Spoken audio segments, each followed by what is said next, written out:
Hello, everyone. Welcome to the webinar. Today, we're going to take a look at how Opendoor is transforming from product focused to customer-centric CX. I'm your host, Doug Hofschwilly, and joining me today is Shannon Hodges. Shannon is the Vice President of Sales and Customer Support at Opendoor. We're excited to have you with us today, Shannon. Thank you, Doug. And for the audience, Shannon and I have a long-standing professional relationship. I think dating back to 2006, Shannon? Yeah, when we said we were going to do this, I looked back to see what it was. It was 2006. I met you at that fateful Starbucks in Frisco, Texas. So yeah, it's been a while. The yellow shirt, right? I wish I could tell you. I remember what you were wearing, but I don't. So fair enough. Fair enough. Well, hey, let's kind of get into this a little bit, at least to set up what we're going to do today. You know, Shannon, I think, as you know, I think many of our audience know, hypergrowth can be really difficult. It puts a huge strain on your brand strengths and, unfortunately, can also amplify the weaknesses. You know, so for many hypergrowth brands, these weaknesses often manifest themselves in the form of customer experience. But everyone, be hopeful. Our guest has insight and he has a plan. So let's start by maybe talking a little bit about Opendoor, setting up Opendoor. You know, hypergrowth technology brand, you've been disrupting the real estate space since 2014. And Shannon, I think you're relatively new to Opendoor, you quickly discovered some of these CX challenges exist inside the company. So maybe that's a good place to start. Can you unpack this for our audience? Yeah. Yeah, I'd love to. And I will say, as you were talking about hypergrowth, Doug, too, I remember thinking, oh yeah, like earlier stage, fast growth, that sounds exciting. And it is, but it is hyper and it's extensive. So yeah, I think to unpack the Opendoor piece of this, as you mentioned in the opening here, been doing this since Opendoor's been open since 2014. And the first 4 years of that journey was a single product, Sell Direct. And that's our most refined product. We know it very well. And during that 4 years, because it's a single product and the product kind of was the company, the processes, the tools built around that product. In 2018, very organically, as a lot of companies do, we're going to get into other products. And Opendoor jump-started the buyer product by purchasing a company called Open Listings. So now we have 2 products, both operating with their own teams, their own tooling, their own go-to-market, owned by the same company. 2019, Opendoor adds services, title and escrow, and home loans. And so now 4 main products, each with their own sort of care team, CX function, tooling, or everything, right? And so when we got into 2021 and the real estate market that we've seen, and we've heard the words like historical, and I guess we'll know later, but it feels historical. Wow, we really began to experience the places in between where those products, didn't quite connect. So that was inconsistent experiences for our customers, and inconsistent experiences for our employees who want to be customer focused. We're asking them to be customer focused. And now they're finding themselves trying to do that with tools and processes that are product focused. Yeah, that's a big change. And, as I think about it, as you're going through that, and I'm thinking about companies who bolt on additional products, additional services, or in the case you just, sometimes they acquire additional products, services with an M&A strategy. What's kind of jumping out to me is you're highlighting the value of a really thoughtful CX strategy, not just to the C-suite, but the boardroom as well. I think that's something that is often overlooked or can be overlooked. And I think it's real important here. I think it's coming across very strongly. Yeah, the line of sight has to sort of lift to the horizon. Each of those product teams and each of those everything about it is very customer focused. The challenge is it's very customer focused for customers of that product. And Right. as you mentioned, the boardroom, the C-suite, they're now thinking about the customers of the company. And so it takes a very intentional redesign of organization, process, tools, and maybe we'll touch on some of that today, what we've started on here at Opendoor. Well, so you've got an identified challenge, yeah, and a solution insight. You come with a certain amount, I think, of credible experience to bring to this company, being new there. How about talking about what are the initial steps you take to embark upon this quest? Yeah. I think, first of all, I only get a fresh look at the company, really fresh look, the first time coming in. And Yeah. many of us, when we start, myself included, want to, hey, let me learn my way into this. Let me understand how things work. And I think in this sense, sort of have to take action on those initial before you get like familiar with how everybody's used to seeing it, and use that opportunity to, number one, create awareness. So I came in and my first observation was, wow, I know everybody I've met wants to be customer focused. And I genuinely believe that is our credo. We have a principle starting in with the customer. And I was seeing that around individual product, but not all products and across the company. And again, I think it's org design. So number one, create awareness. Use customer stories, because people love stories and they love customers. So use those customer stories to really help. Then you're not just telling people or kind of making your point. You're bringing customers with you and saying, hey, here's what I mean, right? These are the examples of what I'm talking about. The second thing that I started doing and we're doing here is to build instrumentation around the customer journey. So on the people side of that, we hired a voice of the customer leader. We organized some of our escalation work into an office of the CEO for executive escalations.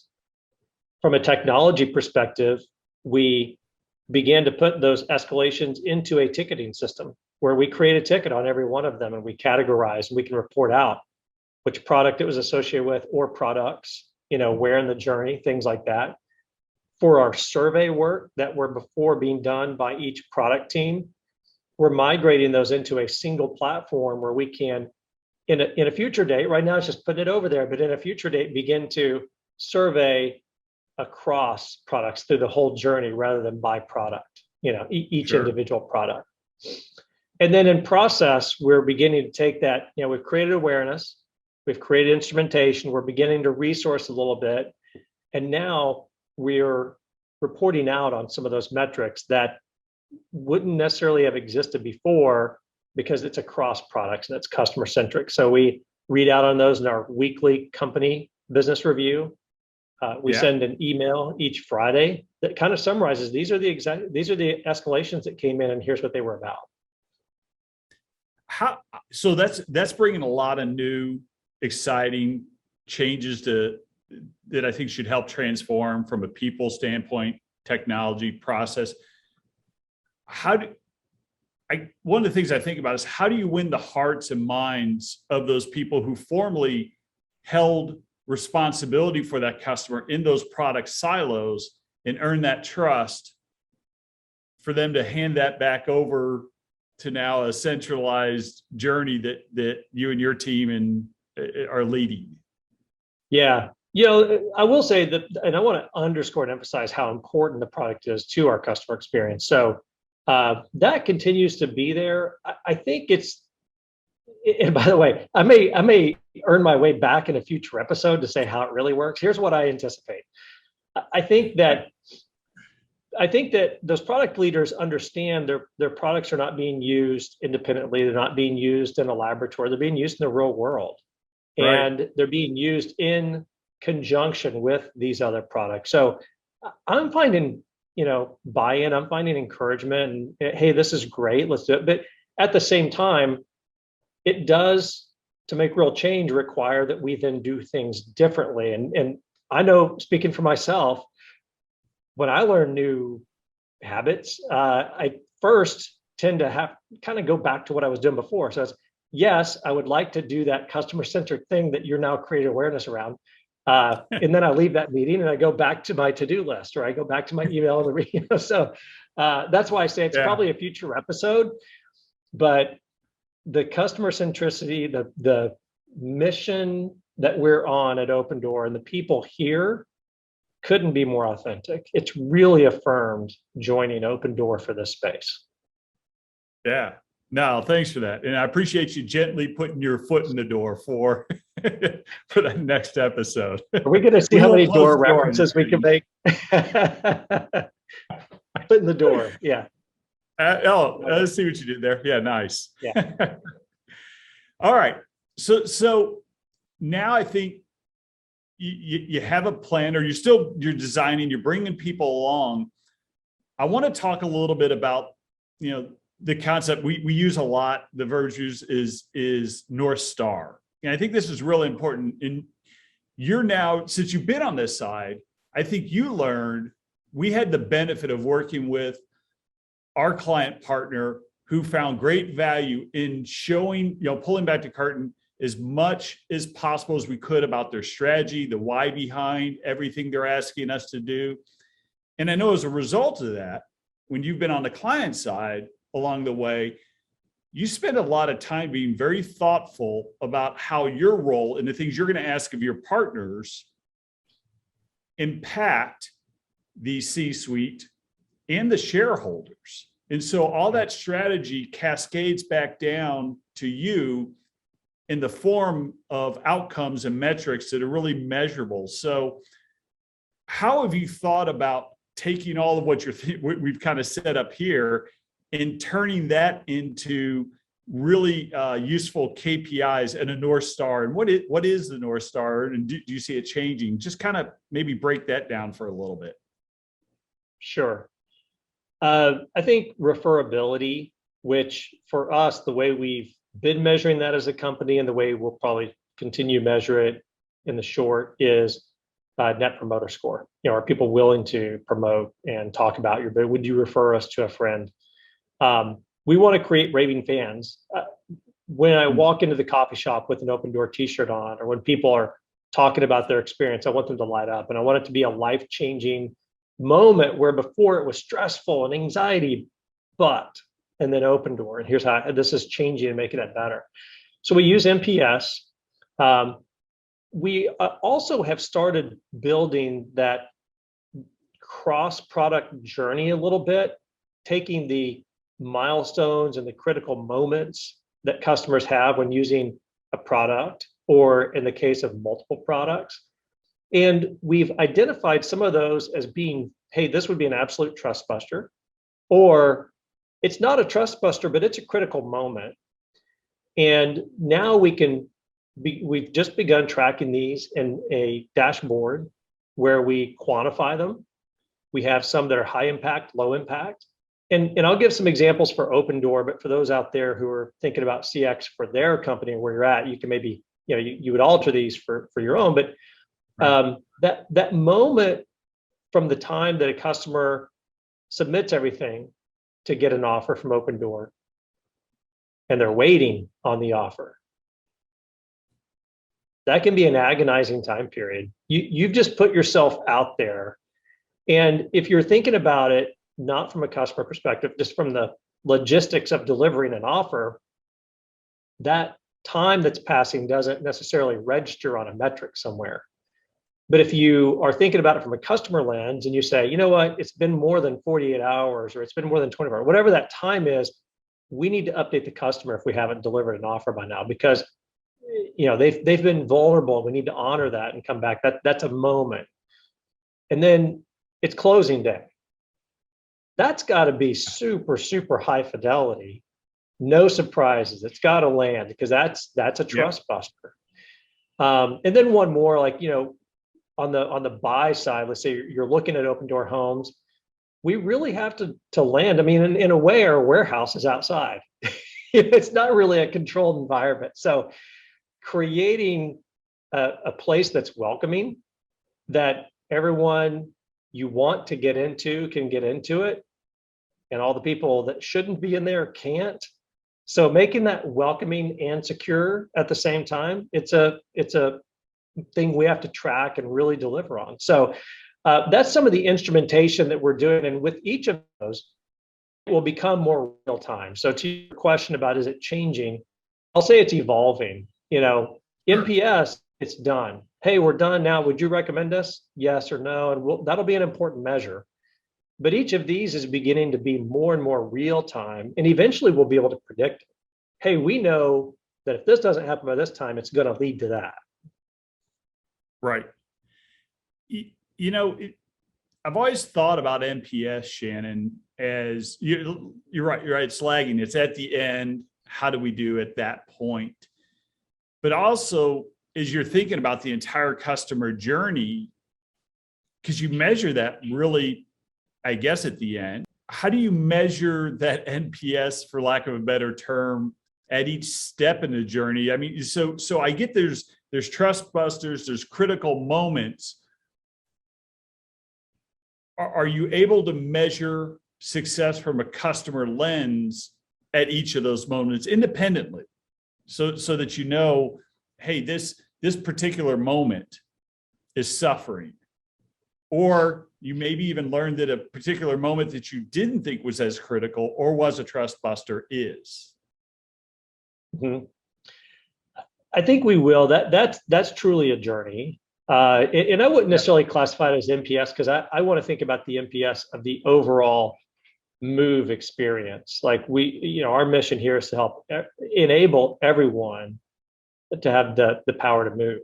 And so that's really it. Now, there may be times in there where people feel really good or they feel really, down, times of anxiety, times of elation, we are building those in. I mentioned some technology earlier. I didn't mention all of it, like voice analytics. We're putting that in place because people will call us and give us feedback real time. Sure. And so we can pick up that signal, and that's one way. Listening to what our employees are telling us, reading reviews. We have Slack channels for every one of the NPS surveys that anyone in the company can see, respond to, react to. We write retros on those to understand how we can get better. So it's an intense listening to our customers to try to get better at those moments in between. And then the NPS is, hey, at the end, would you recommend us to someone? So sure. No, okay, that makes sense. I think one of the things that ibex does for its customers, and I'm thinking our clients in that journey, is I think what we're really good at is analyzing that data as well to help unpack each of those points using, analytics, to your point, business insights, finding actionable insights based on customer behavior, sometimes even operational efficiencies. But it's using that data to uncover those areas where there are gaps and potentially even highlighting opportunities for whether it's a efficiency gain, productivity gain, and so but I think the most moving ones I've seen come when you learn something about your customer behavior. So I like where you're headed there, because I think that's where we've seen a lot of the success as well. Great. Yeah.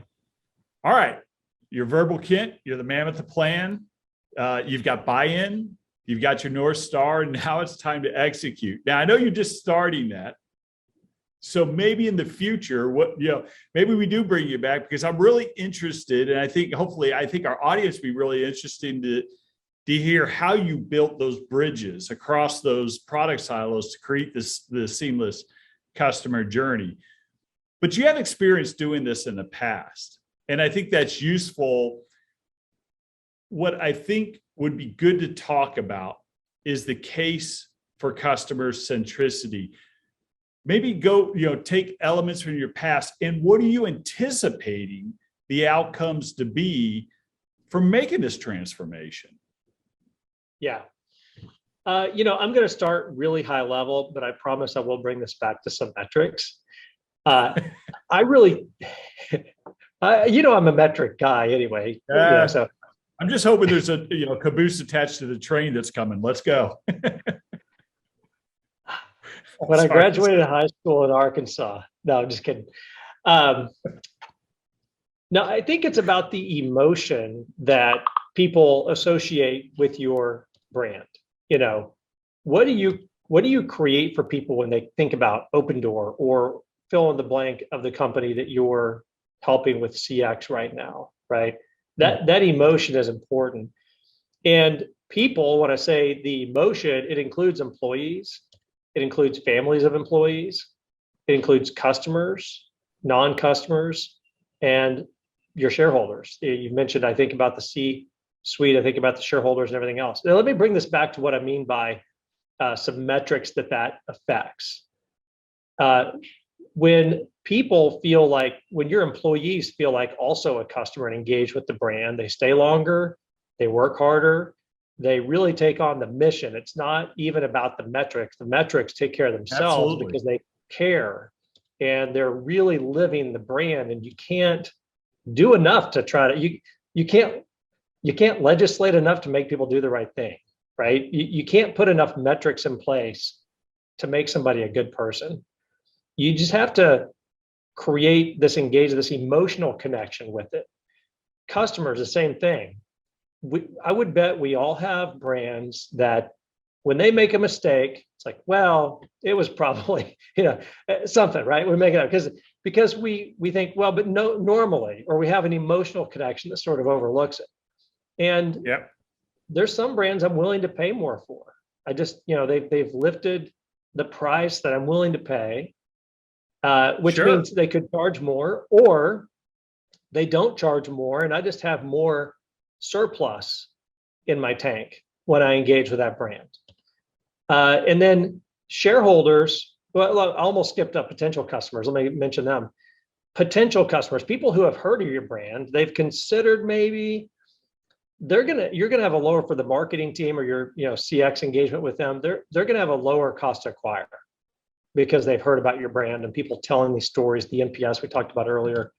And then for shareholders, all these things we talked about, when you have employees that are really engaged and living the mission, creating experiences for customers who hold the brand in higher regard, they're willing to pay more, willing to refer it to friends, those shareholders are going to win as well. So when I say emotion and engaging with the brand, I know that sounds like, okay, that's nice, but what does it mean for me? It's all those things. And that's really broad. You think about as a CX leader, that's really broad, but customers have an experience with your brand, whether you engineer that experience or not. So it may as well be one that you're intentionally creating very broadly. Yeah, no, I love that. It reminds me of, it always irks me when people say, hey, lead by example. Leaders are always leading by example. Lead by a good one. Yeah, I think you're saying the same thing there. If you're thinking about your role as being, hey, I stay in this space, and you're a CX leader, I'll challenge you to say, I think you've got to help create that customer centricity throughout all of those areas I just mentioned. It's got to really permeate the organization because customers are savvy, employees are tuned in. If it's not authentically throughout the organization, they'll know it. And so CX is important. I think leader is even more important. Go out there and lead your organization to be customer-centric. Yeah. I like what you said as you open that about the immersion, the investment in the brand and what that'll do and making sure your customers have that opportunity. From a little different point of view, we've certainly seen the same thing from an ibex point of view. It's certainly, we have an ibex brand, but we found a lot of success in retaining talent. People staying longer with us, people more leaned in, more engaged, by also immersing them in our client's brand. I think it's extending to that culture. And I think you're right. When you said, hey, there are brands I'll pay more for, my mind just started went through, I think we all have a certain amount of internal brands that we trust that I'm like, yes, I'll always buy this, or I'll pay more for this because I find value in that, or it can return in a number of ways. It can return in duration, quality, speed, right? All the factors, different KPIs we've come to appreciate. Let me bring that back just to make another point on that too. With the space we're in, iBuying, although I would consider us more of a leading technology company, kind of in real estate, but in the iBuying. Sure. But I think that customers having that emotional connection and knowing that you're really interested in helping them to be able to move supersedes. So we can be accurate all day long, and I hope we are, but it's not going to be enough to build a brand on. No, that's right, because you're dealing with a life event for any customer. Right? It's a huge life event. Yeah. Yeah. No, that makes sense. So as we were talking, it made me think back to the conversation we were just having, about KPIs and the transformation you're doing. And we talked about a lot of the people, the process, technology. A key component to that, though, as you learn and as you execute, is, especially now you're talking about, changing cultures, transforming. Maybe easy for me to say. Yeah, thanks. The employee training and ongoing training aspects of this, because that has to change too. And and as you're evolving, that's changing. So maybe talk a little bit about that. Yeah, great. A couple of things come to mind on the employee piece, Doug. It falls into a couple of categories. One is specialization.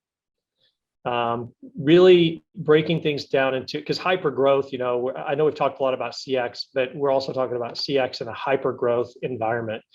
And when you're growing so fast, and we've probably all been there, seen the show, at least, with somebody else, where the time that it's going to take to hire and train and get people to proficiency, it's so long.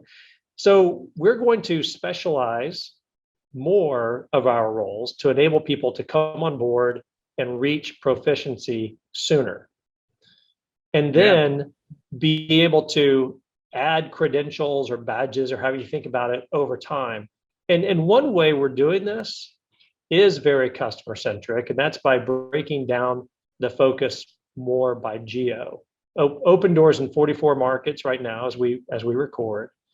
I've mentioned we have 4 main products. So already, you figure there's some variation in each of those markets, because we're still in the real estate business, and there's variations of what the rules are, whether you can sign digitally, not sign digitally, how things work. There's variations. So you figure 44 markets times 4. Tools are not all easy to work.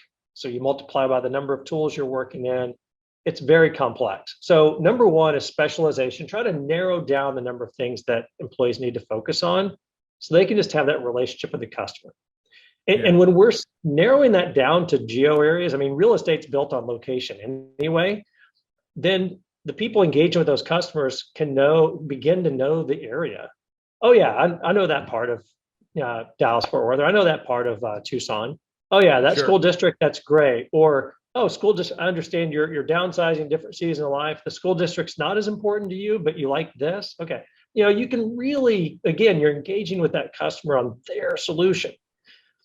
And then another thing we're doing, and I mentioned the voice analytics platform earlier, and you ask about the training piece of this. So specialization. 2 is just how it sounds. And so as we catch pieces of interactions that really are fantastic, that team something up or answering a question, we're just extracting those into a library and indexing that. And then our employees can use that during the initial training, or if someone's kind of struggling, or maybe they're adding a credential now because they were specialized and they're growing, they can go and hear some examples of like what it really sounds like when someone does it. And we'll build out more and more examples over time so that people can even find their own voice because none of us wants to deal with a scripted situation, or generally, I won't say never, but like generally we don't.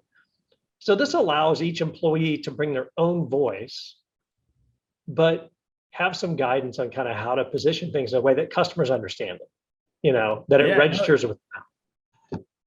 Those using technology for real world examples or real world learning, we have simulators that we create, and those have been very, very effective to do the same thing. Matter of fact, we've actually found them to be highly effective in recruiting, that part of the employee life cycle, right? It gives them the simulators of what it's going to be like to interact with customers and specialize in this. To train them is one thing, but giving them access to that even more upfront helps us, I think, hone in on, hey, is this the right fit for you and for us, which is really useful as well. And I'm glad you brought this back to hypergrowth, CX and hypergrowth, because you just said something I think is real important. And you are going to get yourself invited back, because I think it's another great topic to think about in the future. A lot of people can hire, but scalability is about handling mass amount of interactions, and you nail it, with proficiency.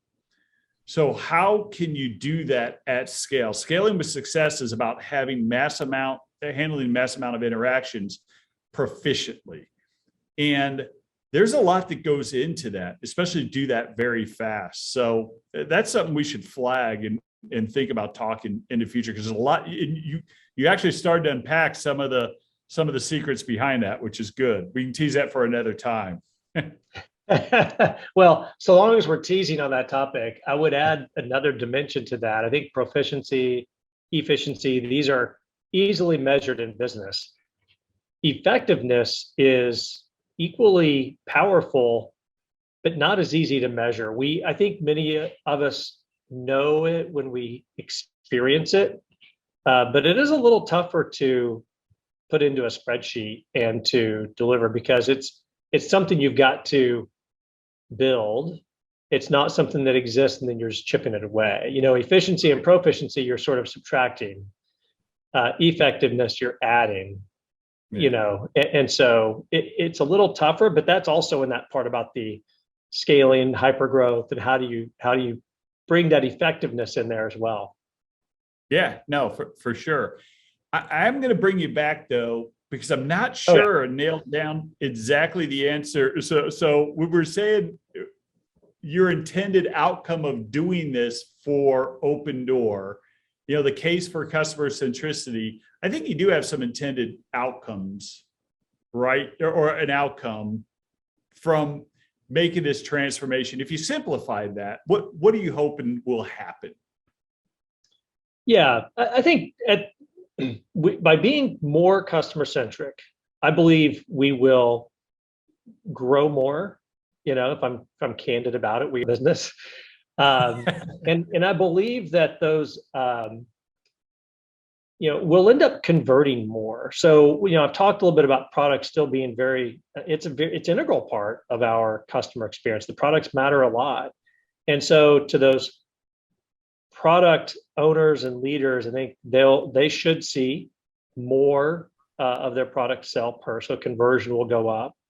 I believe we'll be a more profitable company because we're more readily available to bring more solutions into that move. There's any of us who have ever moved know there's a lot of things that are tangential to that, that we now, by being personalized, connected with the customer throughout the transaction, they're not sort of assertions or bolt-ons or attach or whatever. It's more, hey, I know the journey you're on, and I'm going to offer you a solution. You don't have to take it, but if you'd like, it's right here. It's really easy.